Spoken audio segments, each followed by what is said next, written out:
Hello my dear friends, welcome to my YouTube channel the motivational story diary. I hope कि आप सभी अच्छे होंगे। तो चलिए चलते हैं आज की कहानी की ओर।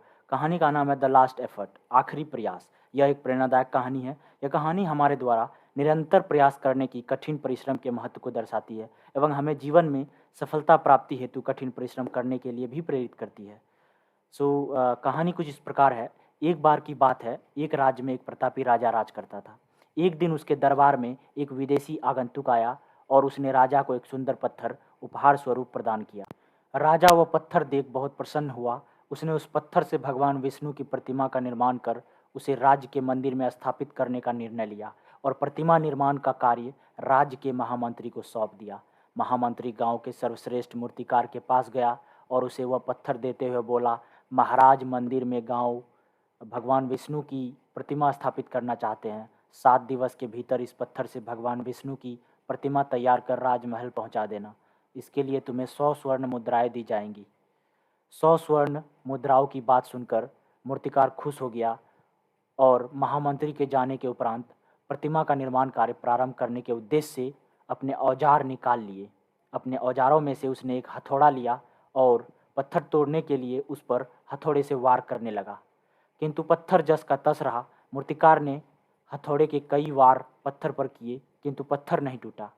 50 बार प्रयास करने के उपरांत मूर्तिकार ने अंतिम बार प्रयास करने के उद्देश्य से हथौड़ा किंतु यह सोचकर मूर्ति पर किंतु इस बार पत्थर पर हथौड़े से प्रहार करने के पूर्व ही उसने हाथ खींच लिया, यह सोचकर कि जब 50 बार वार करने से पत्थर नहीं टूटा तो अब क्या टूटेगा।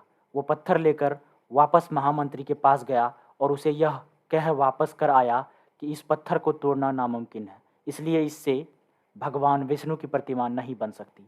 महामंत्री को राजा का आदेश हर स्थिति में पूर्ण करना था, इसलिए उसने भगवान विष्णु की प्रतिमा निर्मित करने का कार्य गांव के एक साधारण से मूर्तिकार को सौंप दिया।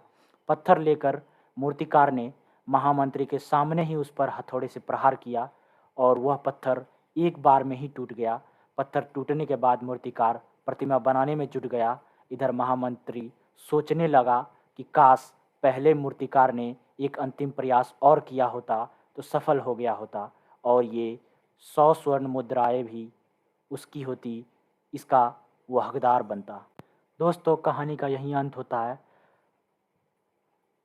तो इस कहानी से आपने क्या सीखा दोस्तों, आप कमेंट में ज़रूर बताएं।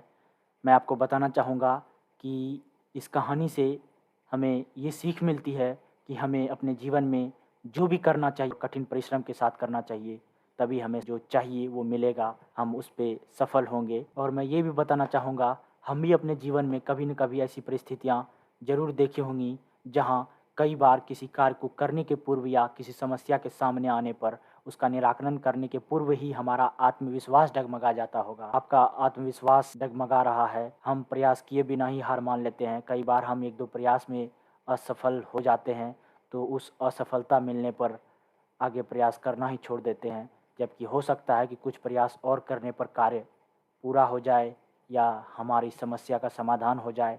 यदि जीवन में सफलता प्राप्त करनी है मेरे दोस्तों, तो बार बार असफल होने पर भी तब तक प्रयास करते रहना होगा जब तक कि आपको सफलता नहीं मिल जाती।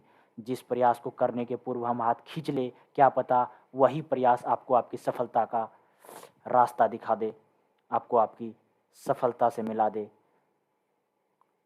So my dear friends, totally the moral of the story is we should not stop trying even after repeated failures until success is achieved. Who knows, the effort which we withdraw our hands before making it may be our last effort, and after that। I hope ये video आपको पसंद आई हो। अगर ये video अच्छी लगी है तो प्लीज़